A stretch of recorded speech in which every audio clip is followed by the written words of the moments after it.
આજ રોજ મહાવીર જન્મ કલ્યાણક નિમિત્તે આજ રોજ પર્યુષણ પર્વની પૂર્ણાહુતિ નિમિત્તે વરઘોડો રંગે ચંગે નીકળેલો. ત્યારબાદ સંગજમન સાંજના હતું. તે શાહ પદ્માબેન ભાસ્કરભાઈ કુંદનલાલ શાહ તરફથી હતું. બપોરના સંઘ તરફથી વરઘોડો હતો.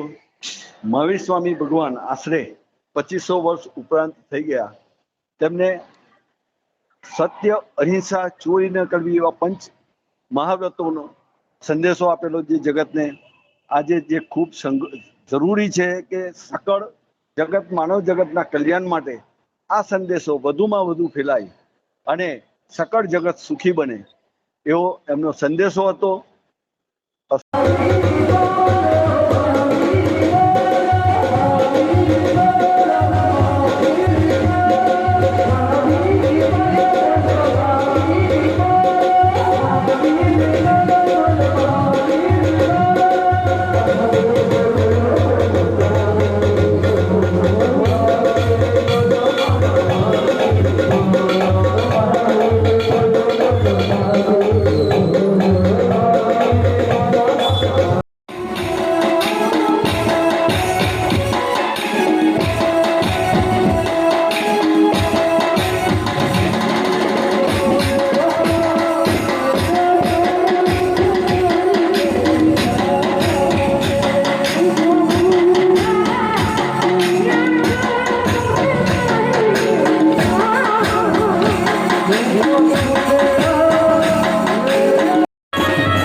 મહાવીર સ્વામીની પાઠ પરંપરા અનુસાર પાદરા જૈન સંઘમાં પર્યુષણ મહાપર્વની રંગે ચંગે ઉજવણી કરવામાં આવી, જેની પૂર્ણાહુતિ રૂપે આજરોજ ભાદરવા સુદ પાંચમના દિવસે ભગવાનની શોભાયાત્રા કાઢવામાં આવેલી, જે પૂરા નગરમાં ફરીને અત્યારે સંભવનાથજી જિનાલય પૂર્ણ થયેલ.